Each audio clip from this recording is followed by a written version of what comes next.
स्वागत है आपका लेजेंड्स ऑफ राजस्थान के पहले एपिसोड में, जिसमें हम बात करेंगे हिंदुआ सूरज महाराणा प्रताप की। एक कारण है कि मैं इस पॉडकास्ट की शुरुआत महाराणा प्रताप से कर रहा हूँ।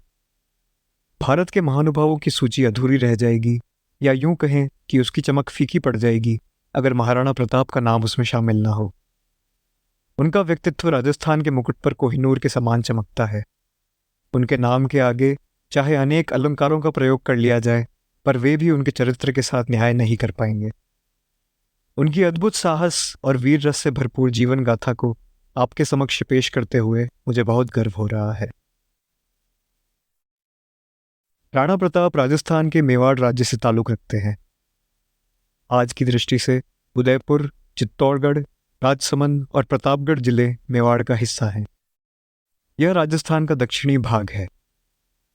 यूं तो मेवाड़ के राजा भगवान एकलिंगनाथ को माना जाता है, जो कि शिव हैं, और इसी वजह से मेवाड़ के राणा खुद को एकलिंगनाथ जी का दीवान मानकर शासन करते हैं। प्रताप का जन्म 9 मई 1540 ईस्वी में कुंभलगढ़ में हुआ था। उन्हें बचपन में प्यार से कीका भी बुलाया जाता था।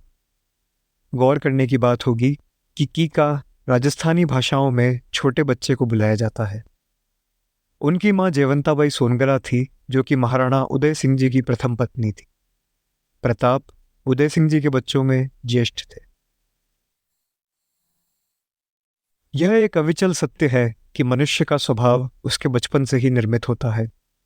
बचपन में भी अगर गहराई में जाया जाए तो उस माटी के लोथड़े को प्रकाशपूर्ण दिए में ढालने की भूमिका सिर्फ एक माँ ही निभाती है, और यही भूमिका जयवंताबाई जी ने निभाई प्रताप के जीवन में। हम सिर्फ कल्पना ही कर सकते हैं कि प्रताप का बचपन कैसा होगा, पर यकीनन वो बचपन अपने दादा परदादाओं की साहसपूर्ण कहानियां सुनते हुए गुजरा होगा।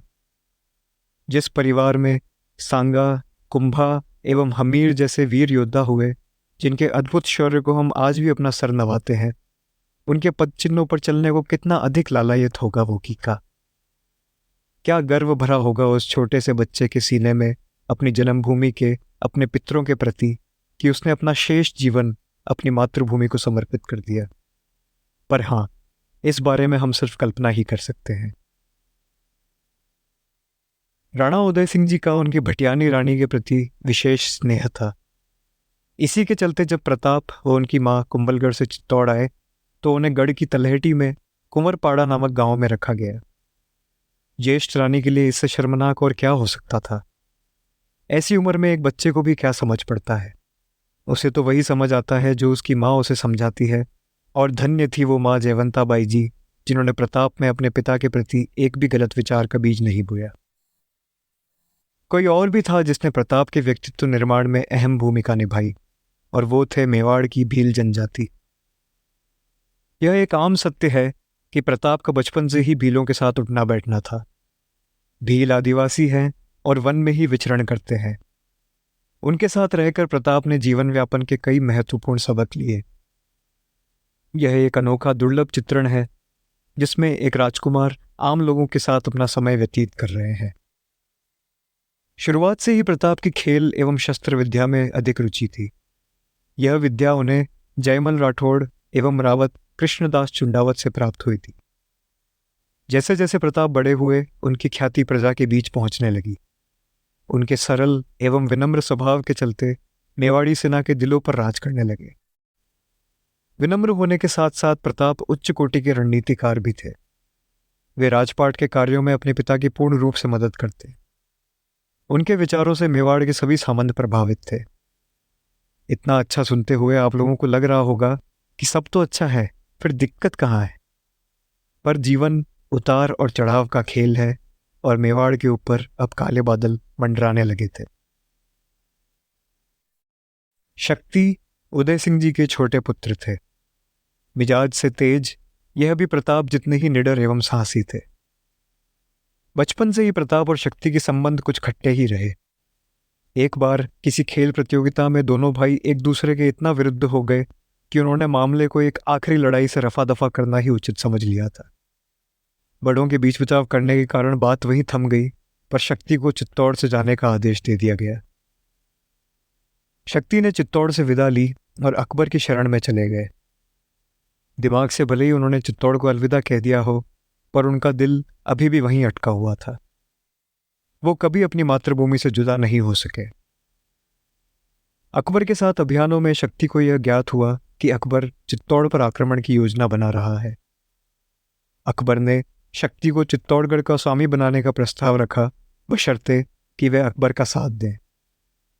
यह सुन शक्ति आग बबूला हो उठे और उन्होंने रातों रात मेवाड़ की ओर प्रस्थान किया ताकि उदय सिंह जी को इस आक्रमण की खबर दे सकें।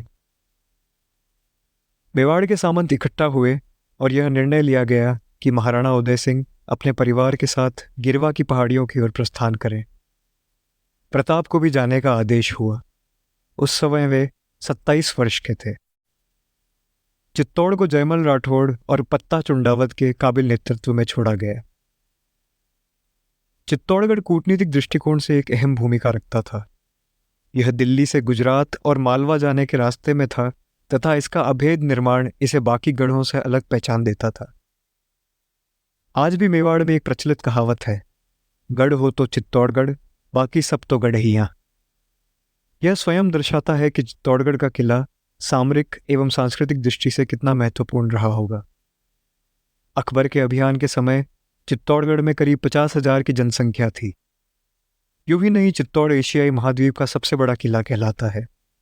मैं कितनी भी कोशिश करूं, पर मेरे शब्द अधूरे हैं इस किले की भव्यता को दर्शाने के लिए। अगर आपने आज तक इस महान गढ़ के दर्शन नहीं किए हैं तो एक बार ज़रूर अपना समय निकालकर यहाँ पधारें और खुद महसूस करें कि क्या वो समय रहा होगा और क्या वो लोग होंगे जो अपनी आन बान और शान के लिए किसी भी हद तक जाने के लिए तैयार थे। अकबर का चित्तौड़ अभियान अक्टूबर 1567 में शुरू हुआ और 4 महीने चला। इसी दौरान मेवाड़ का तीसरा साका हुआ। जी हाँ, मेवाड़ में कुल 3 साके हुए। सबसे पहले मैं आपको साका शब्द का मतलब समझाता हूँ। एक साका के 2 पहलू होते थे, पहला केसरिया और दूसरा जौहर। जब भी राजपूत वीर यह समझ जाते कि अब आक्रामकता उन पर हावी है और जीतने के कोई आसार नहीं है, तो वे सर पर केसरिया बांध किले के द्वार खोल अपनी आखिरी सांस तक लड़ते हुए शहीद हो जाते थे। इसे केसरिया कहते थे। पर उनके जाने के बाद उन महिलाओं का क्या जो पीछे रह जाती थी? विदेशी आक्रामकताओं की यह फितरत थी कि वे लूटपाट तो करते ही साथ ही महिलाओं से उनका आत्मसम्मान भी छीन लेते। इसके चलते महिलाएं भी खुद को अग्नि को समर्पित कर देती थी। इसे जौहर कहते थे। एक भव्य चिता का निर्माण किया जाता था और सभी महिलाएं एक साथ उसमें प्रवेश कर जाती थी। इस चिता की लपटें व धुआं मीलों तक दिखाई पड़ता था। क्या मजबूत इरादे होंगे उस समय के जनमानुष में, क्या स्वामी भक्ति रही होगी। अपने प्राण अपनी हथेलियों पर सजा कर चलते थे। वीर भोग्य वसुंधरा, या यूं कहें कि वीरों की विरासत यह धरती है। मेवाड़ी वीरों ने अदम्य साहस एवं शौर्य का प्रदर्शन किया, पर अकबर की विशाल सेना से लड़ते हुए वीर गति को प्राप्त हुए। मेवाड़ी महिलाओं ने भी कठोर हृदय के साथ अपने मान सम्मान के लिए खुद को अग्नि को समर्पित कर दिया। एक मेवाड़ी सैनिक के दृष्टिकोण से अगर देखें तो क्या तूफान मचा होगा उसके मन मस्तिष्क पर पीछे गढ़ में जौहर का धुआं देख और यह जान कि अब उनके प्रिय इस दुनिया में नहीं रहे। किस तरह की ऊर्जा का संचार हो रहा होगा उसके अंदर कि वो एक भूखे शेर के भांति दुश्मन सेना पर टूट पड़ता होगा। आज के कलयुगी जमाने में ऐसी कर्तव्यनिष्ठा के बारे में सोच पाना भी असंभव है। धन्य हो यह वीर भूमि और धन्य हो वे वीर वीरांगनाएं जिन्होंने यहाँ जन्म लिया। यह मिट्टी सदैव आपकी आभारी रहेगी। गढ़ में प्रवेश करते करते अकबर के आक्रोश की सीमा नहीं थी। उसके सर पर खून सवार था और वो इस मिट्टी में जन्मे हर इंसान को खत्म कर देना चाहता था। इसी के चलते उस महान अकबर ने 10,000 निहत्ती जनता को मौत के घाट उतार दिया। बच्चों एवं बूढ़ों को भी नहीं बख्शा गया। रक्त की नदियां बही थी उस दिन। आमेर के भगवान दास और टोडरमल, जो कि अकबर की तरफ से युद्ध कर रहे थे, यह देख अपनी आंखों पर विश्वास न कर सके। उन्होंने कोशिश भी की कि यह रिखवाया जाए, पर अकबर के सर पर तो भूत सवार था। उसने उनकी एक ना सुनी। कई घंटों तक यह नरसंहार चला। चित्तौड़ का रंग मासूमों के खून से लाल था। अकबर के चेहरे पर इस जीत की खुशी का नामो निशान न था। सोचकर भी आत्मा कांप उठती है। सत्य है कि भारत के इतिहास में यह एक काला दिन था। प्रताप ने अपने कई सगे संबंधी एवं मित्र इस आक्रमण में खो दिए थे। जरूर उनके मन मस्तिष्क पर इस वाक्य ने अमिट छाप छोड़ी होगी। उनके ऊपर यह भी बोझ रहा होगा कि क्यों वे इस लड़ाई में अपने साथियों का साथ नहीं दे पाए। उनका संकल्प और भी दृढ़ हो चुका होगा। एक ज्वाला धधक चुकी थी उस हृदय में जो पूरे राजस्थान को अपनी लपटों की चपेट में लेने वाली थी। वे अपनी मातृभूमि खो चुके थे और उनका शेष जीवन उसे वापस पाने की चाह में समर्पित हो चुका था। 1572 ईस्वी में उदय सिंह जी का देहांत हो गया। हमने पहले भी इसका वर्णन किया था कि अपनी भाटी रानी से उनको विशेष स्नेह था और इसी के चलते वो अपने और भटियानी रानी के पुत्र जगमाल को मेवाड़ का अगला शासक नियुक्त कर गए। यह फैसला मेवाड़ में एक और गृह युद्ध की शुरुआत कर सकता था अगर मेवाड़ के सामंत सही समय पर बीच बचाव ना करते। मेवाड़ में ऐसी प्रथा है कि जिस पुत्र का राज्याभिषेक होना है वो अपने पिता के दाह संस्कार में नहीं जाएगा। प्रताप ने भी अपने पिता की जगमाल को अगला राणा बनाने की इच्छा को सर्वोपरि रखते हुए यही उचित समझा और उनके दाह संस्कार में चले। पीछे जगमाल का राजतिलक कर दिया गया। सामंतों के मुताबिक प्रताप को अगला राणा घोषित करना चाहिए था, जो कि उम्र में ही नहीं बल्कि काबिलियत में भी जगमाल से श्रेष्ठ थे। वे जानते थे कि मेवाड़ के ऊपर काले बादल अभी छटे नहीं हैं और उन्हें दृढ़ नेतृत्व की जरूरत थी। अकबर जैसे दुश्मन का सामना जगमाल जैसा कमजोर व्यक्ति नहीं कर सकता था। उदय सिंह जी की इस भूल का निवारण करना अत्यंत आवश्यक था। आगे जो हुआ वो मेवाड़ के इन्हीं सामंतों का अपनी मातृभूमि के प्रति प्रेम को दर्शाता है।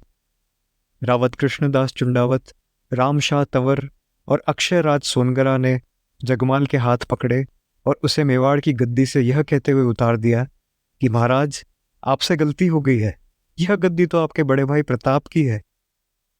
जगमाल का मुंह देखने लायक था। उसने उसी समय मेवाड़ से प्रस्थान किया और अकबर के साथ जा मिला। इधर सामंत प्रताप के पास पहुंचे और उन्हें गद्दी पर बैठने के लिए राजी किया। प्रताप निर्णय नहीं कर पा रहे थे। उन्हें मेवाड़ और अपने पिता की अंतिम इच्छा के बीच चुनना था। वे जानते थे कि जगमाल सिर्फ गद्दी का लोभी था और अकबर का सामना कदापि नहीं कर सकता था। अंत में उन्होंने सामंतों की सुनी। संपूर्ण भारत इन सामंतों का ऋणी है जिन्होंने कुशल सूझबूझ के साथ इतिहास का रुख मोड़ा और मेवाड़ को दुर्गति से बचा एक सुनहरा पन्ना उसके इतिहास में अर्जित किया। प्रताप 32 साल के थे जब उनका राजतिलक कुंभलगढ़ में किया गया। इस अवसर का फायदा उठाते हुए प्रताप ने अकबर के विरोधी राजाओं को आमंत्रण दिया और उन्हें एक साथ एक मंच पर लाए। प्रताप यह जान चुके थे कि अगर अकबर का सामना करना है तो उन्हें अपनों से भी लड़ना होगा। यहाँ उन लोगों की बात हो रही है जो अकबर के संधि प्रस्ताव को अपना चुके थे। इनमें बीकानेर, जयपुर एवं बूंदी जैसी बड़ी रियासतें शामिल थी। प्रताप यह भी समझ चुके थे कि अकबर का मुकाबला किसी एक जगह रहकर नहीं किया जा सकता। चित्तौड़गढ़ का किला कितना ही मजबूत क्यों ना हो, पर उसका एकल पहाड़ी पर होना कूटनीतिक मायनों से सही नहीं था। दुश्मन को सिर्फ आपके सामान की आवाजाही पर रोक लगाकर इंतजार करना होता था। राशन की कमी से परेशान होकर अंदर छिपे लोगों के पास युद्ध करने के अलावा और कोई उपाय नहीं बचता था। इसी से निर्माण हुआ प्रताप की छापामार युद्ध पद्धति का। राजतिलक के दौरान प्रताप ने यह प्रण लिया कि जब तक वे चित्तौड़ पर फतेह ना पा लें, वे महलों के ऐशो आराम का त्याग करेंगे। ना वे मखमल के बिस्तरों पर सोएंगे और ना ही सोने एवं चांदी के बर्तनों में आहार ग्रहण करेंगे। उन्होंने मेवाड़ के बीहड़ों में शरण ली और वन से प्राप्त होने वाली वस्तुओं में ही अपना ऐशो आराम खोज लिया। हरे घास की रोटी, पत्तों से बने बर्तन, शायद उनका यह दृढ़ निश्चय ही था जिससे कि आज वे राजस्थानी जन चेतना पर राज करते हैं। प्रताप ने मेवाड़ की प्रजा पर भी कई कड़े नियम लागू किए। मेवाड़ की जो जमीनें पहले हरे खेतों से लहलहाती थी, उन्हें सूखा छोड़ने का आदेश देकर बंजर बना दिया गया। इसके पीछे कारण यह था कि प्रताप मुगल सेना को अपना राशन लाने के लिए मजबूर करना चाहते थे। उस समय में राशन का बोझ उठाकर चलना बिल्कुल भी आसान नहीं होता था। वे चाहते थे कि जब मुगल सेना मेवाड़ आए तो उन्हें बबूल की कटीली झाड़ों के अलावा और कुछ ना मिले। सिर्फ आदेश ही जारी नहीं किया, बल्कि प्रताप ने स्वयं यह ध्यान रखा कि आदेश की पालना हो और अवहेलना करने वालों को सजा भी दी। सच में कांटों का ताज था प्रताप के सर पर, और प्रताप ने भी इसे बखूबी धारण किया। दाद देनी होगी मेवाड़ की स्वामीपक जनता की भी, जिन्होंने अपने राजा का साथ निभाने में कोई कसर ना छोड़ी और जो बल पड़ सका वो किया। प्रताप के इस अभियान में उनका संपूर्ण साथ दिया मेवाड़ के भीलों ने। जैसा कि हम जानते हैं कि प्रताप का बचपन से ही भीलों के साथ बखूबी भाईचारा था। अगर हम मेवाड़ के शाही चिन्ह की ओर गौर करेंगे तो पाएंगे कि उसमें एक तरफ राणा है, दूसरी तरफ भील और बीच में मेवाड़। राणा और भील को मेवाड़ का संरक्षक बताया गया है। भीलों का वनजीवी होना प्रताप के लिए बेहद फायदेमंद रहा। उनके गुप्तचर प्रताप को पूर्ण रूप से दुश्मन के चाल चलन पर सूचित रखते। कहाँ कैसे हमला करना, यह रणनीति बनाने में भीलों का महत्वपूर्ण योगदान था। मुझे लगता है ऐसे महान व्यक्तित्व का साथ देने को लोगों में होड़ लगती होगी, पर कुछ प्रताप के अपने भी थे, जैसे कि जगमाल, जिन्होंने प्रताप से ज़्यादा अकबर का साथ देना उचित समझा। पर सच में धन्य थे प्रताप, जो उन्हें राणा पूंजा भील और भामाशाह ओसवाल जैसे कई कर्मवान और दानशील लोगों का साथ मिला। हम रोज़मर्रा में इन सभी का नाम नहीं ले पाते, पर इनका अतुल्य योगदान मेवाड़ को ईश्वर के आशीर्वाद से कम न था। एक राजा अपने देश के लिए चाहे कितना ही अच्छा क्यों ना सोच ले, जब तक उसकी प्रजा उसका साथ न दे, उसकी सोच मिट्टी है, धुआं है, निरर्थक है। यह उस राजा के कुशल नेतृत्व की बर्बादी है। पर प्रताप को जो प्यार उनकी प्रजा से मिला वो अविस्मरणीय है, और उसने प्रताप को इतिहास के पन्नों में अमर करने में सफल भूमिका निभाई। प्रताप का राजतिलक होने से ही अकबर का विशेष ध्यान उन पर था। उसने पहले भी उनके बारे में सुना था, पर उनका असली जलवा तो अब देखने वाला था। अकबर यह जानता था कि जब तक सांगा की वंशावली उसके साथ नहीं है, तब तक मेवाड़ उसका नहीं हो सकता। उसने प्रताप को अपने अधीन लाने की कई बार कोशिश की, पर चित्तौड़ किले के नरसंहार की ज्वाला प्रताप के सीने में निरंतर धधक रही थी। उन्होंने कसम खा ली थी कि वे कभी अपनी स्वतंत्रता से समझौता नहीं करेंगे। उन्हें अकबर की अधीनता कदापि स्वीकार नहीं थी। इसके बावजूद प्रताप जानते थे कि अकबर और उसकी विशाल सेना से लड़ने के लिए उन्हें समय और योजना की जरूरत थी। अकबर ने प्रताप को 3 बार संधि प्रस्ताव भेजे, जो कि संधि प्रस्ताव से ज्यादा गुलामी प्रस्ताव प्रतीत होते थे। पहली बार अकबर ने आमेर के मान सिंह को प्रताप को समझाने भेजा। मान सिंह भगवान दास के पुत्र थे। वे उस समय मात्र 23 साल के थे। आपको बता दूं कि मान सिंह अकबर के सबसे बड़े मनसब थे। युद्ध कला में निपुण और रणनीति में कुशल मान सिंह अकबर के नवरत्नों में से भी एक थे। क्या पौरुष होगा उस युवा में जो इतनी छोटी उम्र से ही अकबर की सेना का नेतृत्व किया करते थे। मान सिंह के लिए प्रताप ने उदय सागर की पाल पर मिलने का आयोजन किया। क्योंकि मान सिंह खुद एक राजकुमार ही थे, इसलिए प्रताप ने भी अपने पुत्र अमर सिंह को उनसे भेंट करने के लिए भेजा। जब मान सिंह ने पूछा कि प्रताप स्वयं उनसे मिलने क्यों नहीं आए, तो अमर सिंह ने पेट दर्द का बहाना बना दिया। मान सिंह समझ गए थे और खुद को अपमानित महसूस कर रहे थे। उन्होंने अमर सिंह से कहा कि यह प्रताप ने अच्छा नहीं किया और अब वे उनसे युद्ध के मैदान पर ही मिलेंगे। इस पर अमर सिंह के साथ खड़े डोडिया भीम सिंह ने जवाब दिया कि साथ में अपने फूफा अकबर को भी लेते आना। यहां बीच में मैं आपको मेवाड़ और आमेर का थोड़ा इतिहास ज्ञात करा दूं। राणा उदय सिंह के समय आमेर मेवाड़ के अधीन था। खानवा का युद्ध, जो कि बाबर के विरुद्ध था, उसमें आमेर के पृथ्वीराज राणा सांगा के साथ लड़े थे। वे सांगा के करीबी मित्र भी थे। पर जब 1562 में मेवात के नवाब मिर्जा मोहम्मद ने आमेर पर आक्रमण किया, तो मेवाड़ उनकी मदद को ना आ सका, क्योंकि वो खुद काफी कमजोर था। तब आमेर के राजा भारमल ने मेवाड़ की अधीनता छोड़ अकबर से समझौता किया। उन्होंने अपनी बेटी हरखूबाई का रिश्ता अकबर से तय कर दिया। शायद इन दोनों राज्यों में अभी भी काफी कटुता थी। मान सिंह के जाने के बाद प्रताप ने उनके झूठे बर्तन उदय सागर में फेंकवा दिए और पूरी जगह को गंगा जल से पवित्र किया। इसके बाद अकबर ने मान सिंह के पिता भगवान दास को भेजा और फिर एक आखिरी बार राजा टोडरमल को भी भेजा, पर दोनों खाली हाथ वापस लौट गए। युद्ध अब निश्चित था। यहां एक चीज पर गौर करने की जरूरत है। प्रताप के इरादे शुरू से ही साफ थे कि वे अकबर से सिर्फ युद्ध के मैदान पर ही मिलेंगे। वे सिर्फ ऐसा जता रहे थे कि वे संधि करना चाहते हैं और अकबर के दूतों से वार्ता कर सिर्फ समय खींच रहे थे ताकि अपनी तैयारियां और मजबूत कर सकें। अकबर ने भी 3 बार अपने दूत प्रताप से मिलने भेजे, क्योंकि वो भी जानता था कि अरावली में युद्ध करना उसे भारी पड़ सकता है। चित्तौड़ युद्ध में मेवाड़ी वीरों का शौर्य अभी भी उसकी आंखों में ताज़ा था। वो नहीं चाहता था कि एक और जौहर की ज्वाला भड़के, पर अब युद्ध के अलावा और कोई चारा न था उसके पास। जब तक मेवाड़ का झंडा ऊंचा लहराएगा, उसका हिंदुस्तान पर राज करने का सपना सिर्फ एक सपना ही था। कई बुद्धिजीवी प्रताप के संघर्ष को हिंदू और मुसलमान का युद्ध बताते हैं।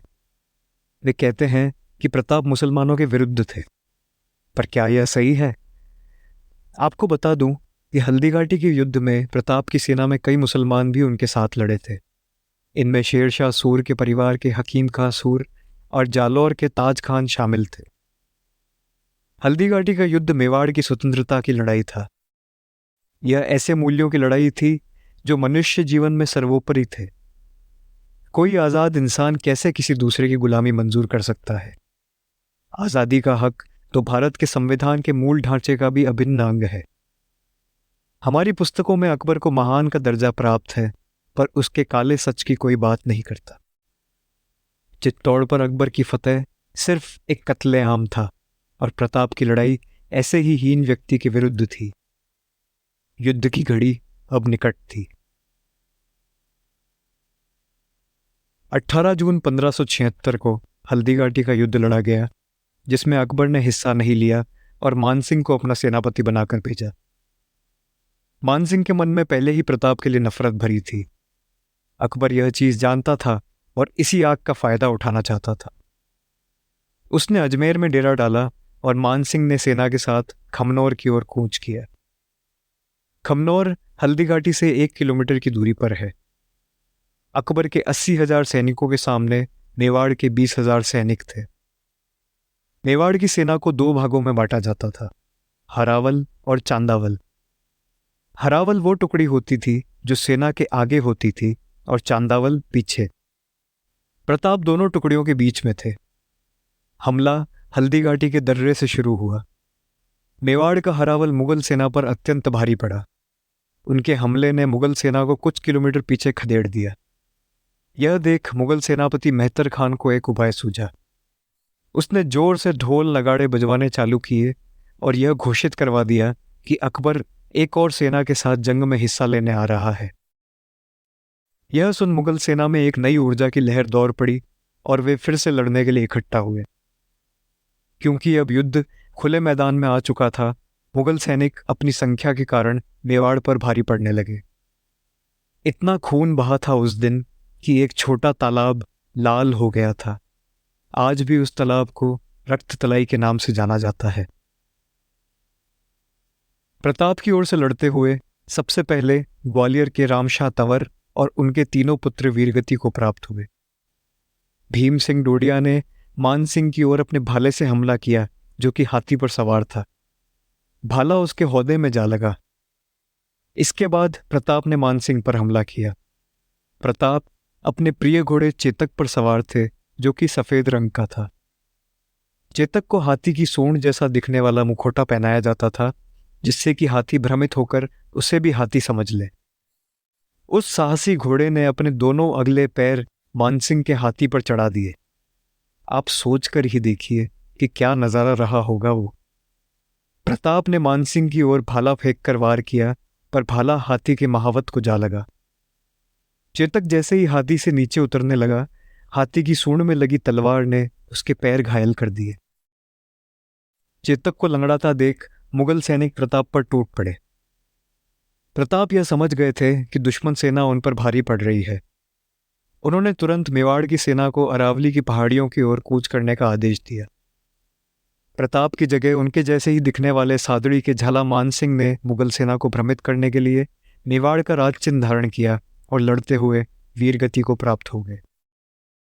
हकीम खां सूर ने प्रताप का तीरों से बचाव किया और निकलने में उनकी सहायता करी, पर वो भी धरती माँ की गोद में समा गए।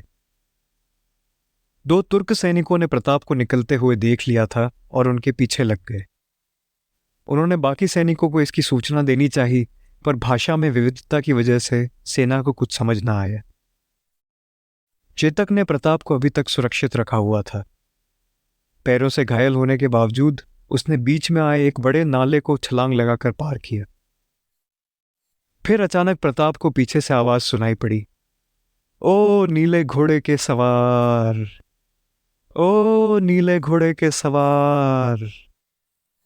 जब प्रताप ने पीछे मुड़कर देखा तो उन्होंने अपने भाई शक्ति को पाया।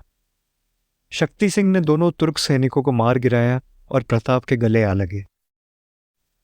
बचपन में भले ही इन दोनों की एक ना बनी हो, पर अभी का दृश्य देखते हुए ऐसा बिल्कुल प्रतीत नहीं होता था।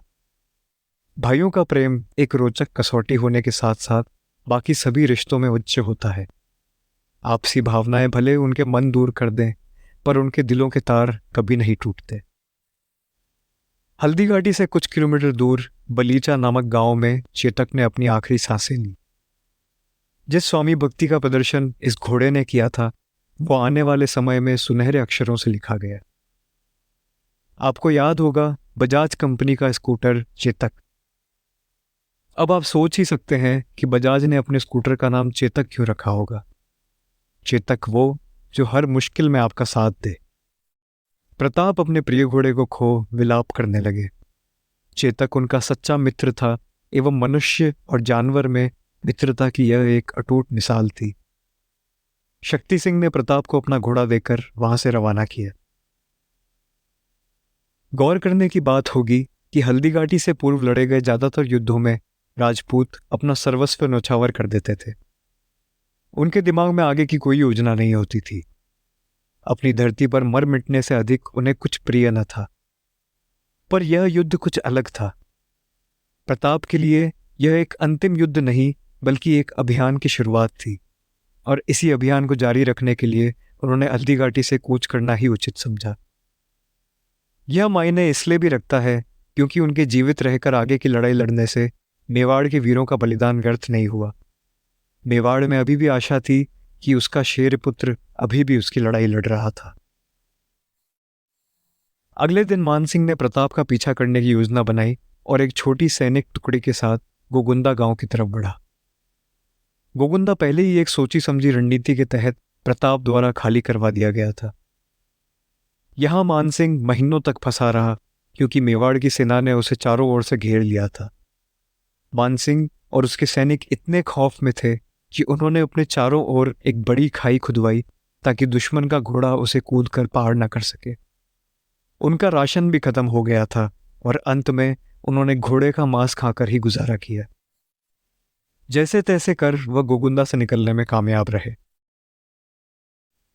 अब हल्दीघाटी युद्ध के परिणामों की बात करते हैं। अकबर की सेना का एकमात्र लक्ष्य था प्रताप को पकड़ना, जिसमें वे असफल रहे। प्रताप की सेना के बल और उसके पौरुष का भय मुगल सेना के भीतर जा बसा था। संख्या में कम मेवाड़ के वीरों ने खुद से बड़ी मुगल सेना को कांटे की टक्कर दी, पर अपने कई शूरवीर गंवा दिए। युद्ध के बाद यह साफ हो चुका था कि पहाड़ी इलाकों में युद्ध करना मुगल सेना के बस में नहीं।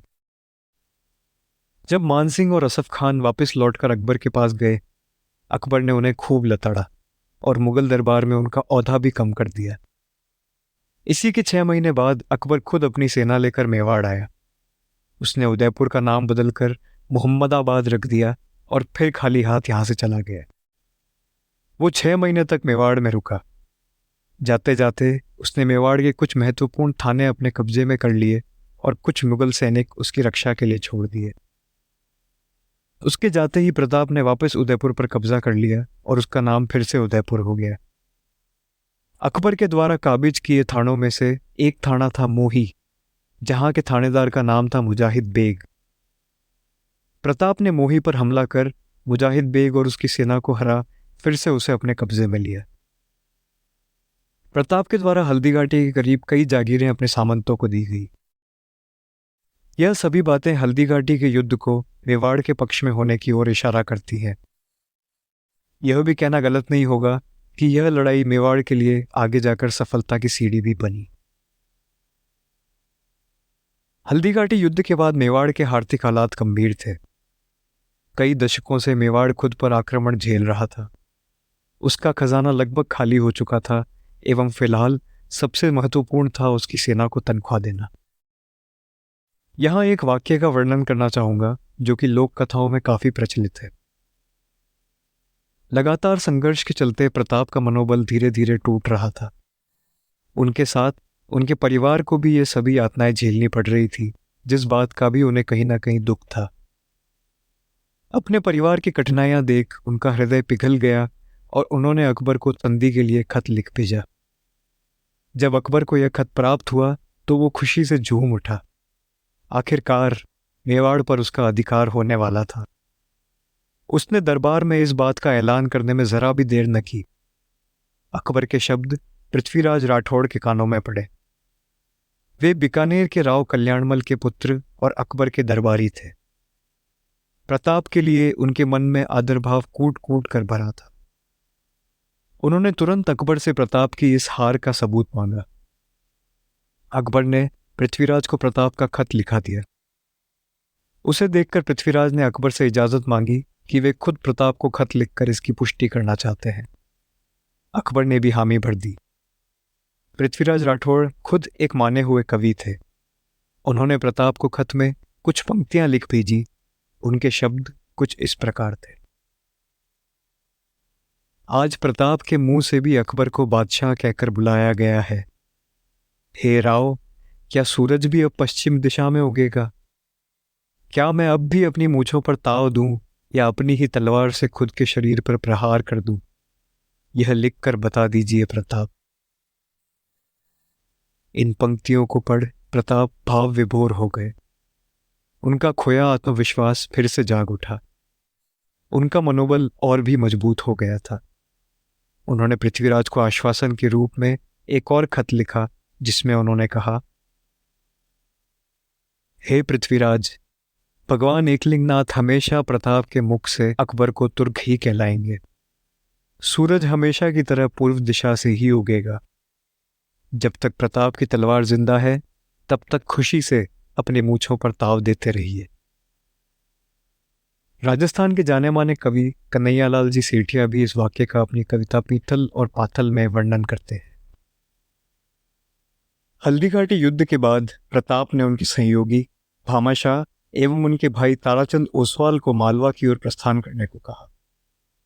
मालवा में रहकर इन दोनों भाइयों ने गुजरात जाने वाले कई मुगल कारवां लूटे और धन एकत्रित करना चालू किया। इस दौरान प्रताप ने भी कई छोटे मोटे सैन्य अभियान किए और मेवाड़ की लड़ाई जारी रखी। प्रताप कुंभलगढ़ में थे जब अकबर ने शाहबाज खान को सेना देकर उन पर हमला करने भेजा। प्रताप ने डटकर उसका मुकाबला किया, पर आखिर में उन्हें वहां से आबू की पहाड़ियों की ओर प्रस्थान करना पड़ा। शाहबाज खान ने कुंभलगढ़, उदयपुर और गोगुंदा पर कब्जा कर लिया। वो जहां भी गया उसने खूब लूटमार की और धार्मिक स्थलों को नुकसान भी पहुंचाया। वो 3 महीने मेवाड़ में रहा, पर प्रताप उसकी पकड़ में ना आए। उसने मेवाड़ में कई मुगल चौकियों को काबिज किया, जिसके बाद वह यहां से चला गया। उसके जाते ही प्रताप फिर पहाड़ों से नीचे उतर आए और चौकियां अपने कब्जे में ली। जब उन्हें पता चला कि उनके पड़ोसी राज्य डूंगरपुर और बांसवाड़ा ने अकबर की अधीनता स्वीकार कर ली है, तो उन्होंने रावत भान सिंह सारंगदेव को सेना के साथ वहां भेज उन्हें फिर से अपने अधीन किया। प्रताप के कारनामों की खबर सुन अकबर ने फिर शाहबाज खान को मेवाड़ भेजा। उसके आने की सूचना पाकर प्रताप फिर पहाड़ों की ओर चले गए। अपने कुछ करीबियों को मेवाड़ में स्थापित कर शाहबाज खान वापस लौट गया। प्रताप ने फिर उसके स्थापत्य को तोड़ा और अपनी व्यवस्था ही मजबूत करी। बार बार प्रताप का हाथ अपने से ऊपर देख अकबर ने एक बार और शाहबाज खान को प्रताप को पकड़ने भेजा। होना क्या था, प्रताप ने फिर पहाड़ियों की ओर कूच किया। इस बार शाहबाज ने प्रताप का पहाड़ियों में भी पीछा किया, पर नियति को प्रताप का पकड़ा जाना मंजूर नहीं था। जब इस बार वो फिर से खाली हाथ लौटा तो अकबर ने उससे अजमेर की जागीर छीन ली। अकबर ने कुल 3 बार शाहबाज खान को प्रताप को पकड़ने के लिए भेजा और तीनों ही बार वो असफल रहा। अकबर अब मेवाड़ से तंग आ चुका था और उसकी बौखलाहट चरम पर थी। उसका कोई दाव निशाने पर नहीं लग रहा था। फिर उसने भेजा अब्दुल रहीम खाने खाना को। आपको पता है अब्दुल रहीम खाने खाना के बारे में? इन्हें हम रहीम दास जी के नाम से भी जानते हैं और इनके दोहे काफी प्रचलित हैं। यह अकबर के संरक्षक बैरम खान के पुत्र थे। अकबर ने बैरम खान को मार दिया था और उसकी विधवा पत्नी से शादी कर ली थी, तो एक तरह से खाने खाना अकबर के सौतेले पुत्र ही हुए। इस अभियान में अब्दुल रहीम अपने परिवार के साथ आए थे। उन्होंने शेरपुरा में डेरा डाल अपने परिवार को वहां छोड़ा और प्रताप को पकड़ने मेवाड़ की ओर बढ़े। पीछे से प्रताप के पुत्र अमर सिंह ने शेरपुरा पर हमला बोला और खाने खाना के परिवार को बंदी बनाकर प्रताप के पास ले आए। आगे जो हुआ वो प्रताप की इंसानियत को आपके हृदय में बसा देगा। प्रताप ने अमर सिंह को इस कृत्य के लिए खूब लताड़ा। उन्होंने खाने खाना की बेटी से अमर सिंह को राखी बंधवाई और अमर को आदेश दिया कि उनके परिवार को सकुशल वापस शेरपुरा छोड़कर आए। इस वाक्य ने अब्दुल रहीम की आत्मा झकझोर दी। उन्होंने अकबर को खत लिख इस अभियान से हटने की इच्छा जताई और प्रताप के शौर्य के ऊपर कुछ पंक्तियां कही। यह पंक्तियां कुछ इस प्रकार है। धर्म रहसी धर रहसी खप जासी खुरसाण। इसका अर्थ है, हे प्रताप, तुम्हारा धर्म रहेगा, यह धरती रहेगी, पर खुरासानी खप जाएंगे, नहीं रहेंगे। उन्होंने आगे कहा, जो दृढ़ राखे धर्म को तिहि राखे करतार। इसका अर्थ है, जो अपने धर्म का पूर्ण रूप से पालन करता है, करतार यानी भगवान उसकी पूरी सहायता करते हैं। यहां कुछ श्रोता धर्म को हिंदू या मुस्लिम धर्म समझने की गलती कर सकते हैं। यहां धर्म का सीधा सीधा मतलब कर्तव्य पथ से है। मनुष्य जीवन में कर्तव्य का ओहदा सबसे बड़ा है। अपने कार्य, अपनी जिम्मेदारियों का पूर्ण रूप से निर्वहन करने से ऊंचा एक मनुष्य के लिए कुछ भी नहीं है। प्रताप एक योद्धा थे। क्षत्रिय धर्म ही उनका कर्तव्य पथ था और उन्होंने इस पथ का पूरी निष्ठा के साथ पालन किया। जो दृढ़ राखे धर्म को तिहि राखे करतार, यह पंक्तियां मेवाड़ के राज चिन्ह पर आज भी अंकित है। हल्दीघाटी के युद्ध के पश्चात जो कुछ हुआ वह प्रताप के जीवन का सबसे कठिन समय था। लगभग सन 1580-81 में भामाशाह और ताराचंद मालवा से वापस लौटे और उन्होंने प्रताप को एक ऐसा तोहफा दिया जिससे वे गदगद हो गए। वे दोनों भाई जितना भी धन इकट्ठा कर लाए थे, उन्होंने वो सारा का सारा धन प्रताप के समक्ष रख दिया। कवि श्यामल दास, जिन्होंने वीर विनोद लिखी है, बताते हैं कि यह धन इतना था कि 25,000 सैनिकों का 12 सालों तक लालन पालन किया जा सकता। उस दिन इन दोनों भाइयों ने दानवीर कर्ण की बराबरी कर ली। स्वामी भक्ति की सीमाएं एक के बाद एक टूटती जा रही थी। प्रताप अब आर्थिक रूप से सक्षम थे और वे मुगल सेना को एक ही झटके में मेवाड़ से उखाड़ फेंक देना चाहते थे, एक आखिरी प्रहार दुश्मन पर अपनी पूरी ताकत के साथ। सन 1583 में हल्दीघाटी के युद्ध को 7 साल बीत चुके थे एवं प्रताप का संघर्ष अपने चरम पर था। दिवेर का युद्ध अभी बाकी था। यह एक बड़ी ही आश्चर्यचकित करने वाली बात है कि दिवेर के युद्ध का हमारे भारतीय इतिहास में कोई वर्णन नहीं मिलता। किताबों में प्रताप का अभियान सिर्फ हल्दीघाटी के युद्ध तक ही सीमित बताया गया है। दिवेर के युद्ध का कोई इतिहासकार नाम भी नहीं लेता, जबकि इस युद्ध के कई जरूरी मायने थे। इस युद्ध के बाद प्रताप ने चित्तौड़गढ़ के अलावा पूरे मेवाड़ पर अपना कब्जा कर लिया था। मुगल सेना मेवाड़ से तितर बितर हो चुकी थी। इसके बाद जब तक प्रताप जीवित रहे, अकबर ने भी मेवाड़ की ओर झांकना बंद कर दिया। यह युद्ध प्रताप के संघर्षपूर्ण अभियान का एक सुनहरा पन्ना था। प्रताप दिवेर में हल्दीघाटी वाली गलती दोहराना नहीं चाहते थे। उन्हें मालूम था कि उनकी सेना की शक्ति अरावली की पहाड़ियों में लड़ने में है, जिसमें मुगल सेना पारंगत नहीं है। एक सोची समझी रणनीति के तहत उन्होंने दिवेर थाने को चुना। अकबर ने अपने करीबी सुल्तान खान को दिवेर खाने की रखवाली के लिए रखा था। सुल्तान खान को यह सूचना थी कि प्रताप कभी भी उन पर हमला कर सकते हैं, तो उसने आसपास के 14 और थानों से सैनिक यहां बुलवा लिए थे। प्रताप की ओर से उनके पुत्र अमर सिंह, भील राणा पुंजा, उनके भाई शक्ति सिंह, भामाशाह, ताराचंद, रावत कृष्णदास एवं सिरोही, ईडर, डूंगरपुर और बांसवाड़ा के सामंत भी थे। 16 सितंबर 1583 को विजयदशमी के पावन दिन यह आर्या पार वाला अभियान शुरू हुआ। इसे मैं अभियान क्यों कह रहा हूं, यह आपको आगे समझ में आ जाएगा।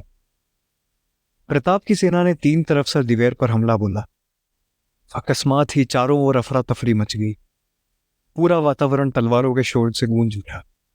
मेवाड़ी सैनिक मुगल टुकड़ी पर ऐसे टूट पड़े जैसे उनके जीवन की सभी यातनाएं आज इस एक क्षण में समाहित हो गई हों। यह फैसले की घड़ी थी।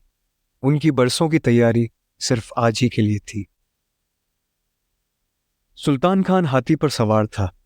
एक पड़िहार राजपूत ने हाथी के नीचे आकर उसके दोनों पैर जख्मी कर दिए। जैसे ही वो हाथी झुका, प्रताप ने अपना भाला उसके माथे में दे मारा और हाथी वहीं चित्त हो गया। सुल्तान खान नीचे गिर पड़ा। उसे अपनी सेना द्वारा घोड़े पर सवार किया गया और उसने लड़ना जारी रखा। प्रताप को ज्ञात था कि मुगल सेना के पास पलायन के अलावा और कोई चारा नहीं बचेगा, इसलिए उन्होंने अपने पुत्र अमर सिंह को चौथी दिशा में सैन्य टुकड़ी के साथ पहले ही तैनात कर दिया था। सुल्तान खान को भी यह लग गया था कि यहां से पीछे हटने में ही भलाई है, पर उसे क्या पता था पीछे अमर सिंह उसका बेसब्री से इंतजार कर रहे हैं। प्रताप के उस बलशाली पुत्र ने अपने भाले के एक ही वार में सुल्तान खान को उसके घोड़े के साथ जमीन में गाड़ दिया। ऐसे मानो जैसे दौड़ता हुआ घोड़ा एकदम ही रुक गया हो। अमर सिंह का भाला सुल्तान खान और उसके घोड़े से पार होते हुए जमीन में 6 इंच अंदर तक गड़ गया था। अपने सेनापति का यह हाल देख आप सोच ही सकते होंगे कि बाकी की मुगल सेना पर क्या बीत रही होगी। प्रताप के हमले से भागी हुई सारी मुगल सेना अमर सिंह की चट्टान से जा टकराई और मिट्टी हो गई। ऐसा कहा जाता है कि मरते मरते सुल्तान खान ने जल पीने की मांग करी और प्रताप ने उसे खुद अपने हाथों से जल पिलाया। भले ही दोनों प्रताप और सुल्तान खान आमने सामने विरोधी पक्षों के थे, पर दोनों थे योद्धा। योद्धा जीवन कठिन होता है और एक योद्धा ही दूसरे योद्धा का दर्द समझ सकता था। अंत में इंसानियत ही बचती है जो हमें जानवरों से अलग बनाती है। प्रताप सुल्तान खान का दर्द भली भांति समझते थे और उन्होंने उसकी आखिरी इच्छा को पूर्ण करने में कोई रोकाटाकी नहीं की। दिवेर जीतने के बाद प्रताप ने अपनी सेना को 2 हिस्सों में बांटा। एक टुकड़ी खुद के अधीन और दूसरी अमर सिंह को सौंपी गई। प्रताप ने पश्चिम में उदयपुर और कुंभलगढ़ का रुख किया और अमर सिंह ने पूर्व में आमेठ का। दोनों के रास्ते में जितने भी मुगल थाने आए, उनका वही हश्र हुआ जो दिवेर थाने का हुआ था। वे सभी थाने रौंदते हुए आगे बढ़ते जा रहे थे। दिवेर से कुंभलगढ़ को जाने वाले रास्ते में तैनात था अकबर का उज़्बेक सेनापति बहलोल खान। बहलोल खान ने हल्दीघाटी में भी हिस्सा लिया था। अपने साथियों का बहलोल खान की तलवार द्वारा काटा जाना प्रताप के दिमाग में ऐसे ताज़ा था मानो जैसे 5 मिनट पहले की बात हो। दोनों की नजरें एक दूसरे पर टिक चुकी थी और अपने अपने घोड़ों पर दोनों एक दूसरे की ओर बढ़े। बहलोल खान ने हमला करने के लिए अपनी तलवार उठाई, पर उससे पहले ही प्रताप की तलवार बहलोल खान को बीच में से 2 हिस्सों में चीरते हुए उसके घोड़े में जा घुसी। इतना शक्तिशाली वार। आपको बता दूं कि प्रताप 7 फुट 5 इंच लंबे थे और केवल उनका भाला ही 80 किलो का था। पर यह सिर्फ किसी बलशाली इंसान द्वारा किया हुआ वार नहीं था। यह वार चित्तौड़गढ़ के नरसंहार से लेकर अभी तक प्रताप ने जो कुछ भी झेला था उसका चरम बिंदु था। यह वार अकबर के विरुद्ध उनके हृदय में बसी समूची भावनाओं का विलय था। इस वार में हल्दीघाटी के वीरों की शहीदी, चेतक की स्वामी भक्ति, जौहर की वो भयानक लपटें, अपनी प्रजा का उन पर विश्वास, चित्तौड़ के उन हजारों मासूमों का कत्लेआम, इन सभी का दर्द सम्मिलित था। उनका मन आक्रोशित था।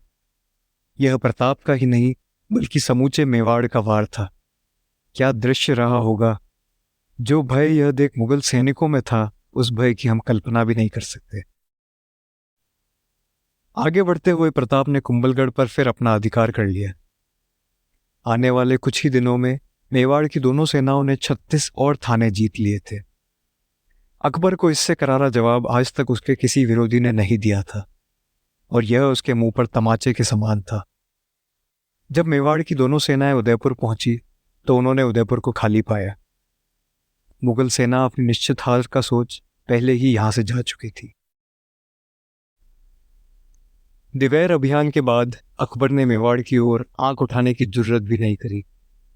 इतिहासकार ऐसा कहते हैं कि अकबर दूसरे युद्धों में व्यस्त होने के कारण ऐसा नहीं कर पाया, पर मेरी माने तो उसे लग गया था कि मेवाड़ में उसकी दाल नहीं गलने वाली, और इसलिए उसने दूसरी तरफ देखना ही उचित समझा।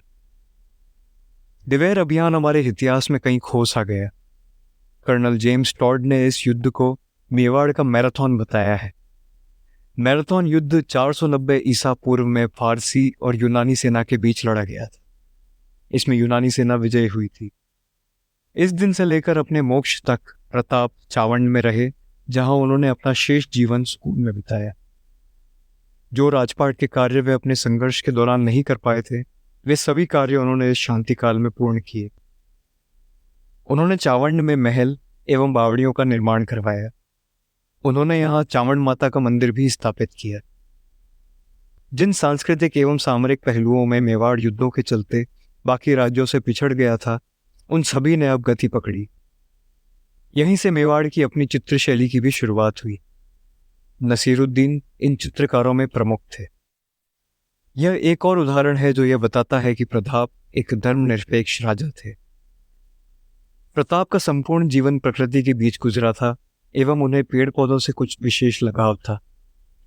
जो लोग कहते हैं कि प्रताप सिर्फ एक योद्धा थे, उन्हें प्रताप द्वारा लिखी गई पुस्तक विश्व वल्लभ के बारे में जानकारी देना चाहूंगा, जो कि बागबानी के ऊपर थी।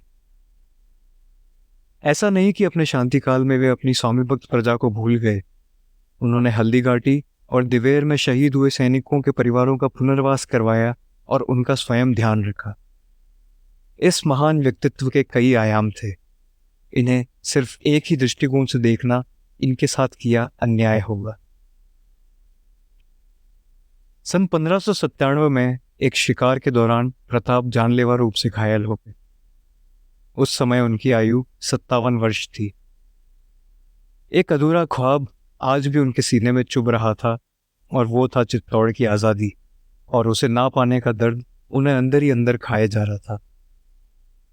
उनके देवलोक गमन से पहले उनके सभी सामंत एवं मित्र उनके पास मौजूद थे।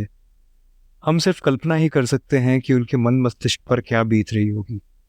अपनी मरणशैया पर उनके पुत्र अमर सिंह और सभी सामंतों ने यह कसम खाई कि चाहे जो संकट आए, वे कभी मेवाड़ को मुगलों के आगे नहीं झुकने देंगे। इस आश्वासन के साथ प्रताप ने अपनी आखिरी सांसें ली और अंतकाल में विलीन हो गए। अपने प्रिय राणा को खोने के दुख में आज समूचे मेवाड़ की आंखें नम थी।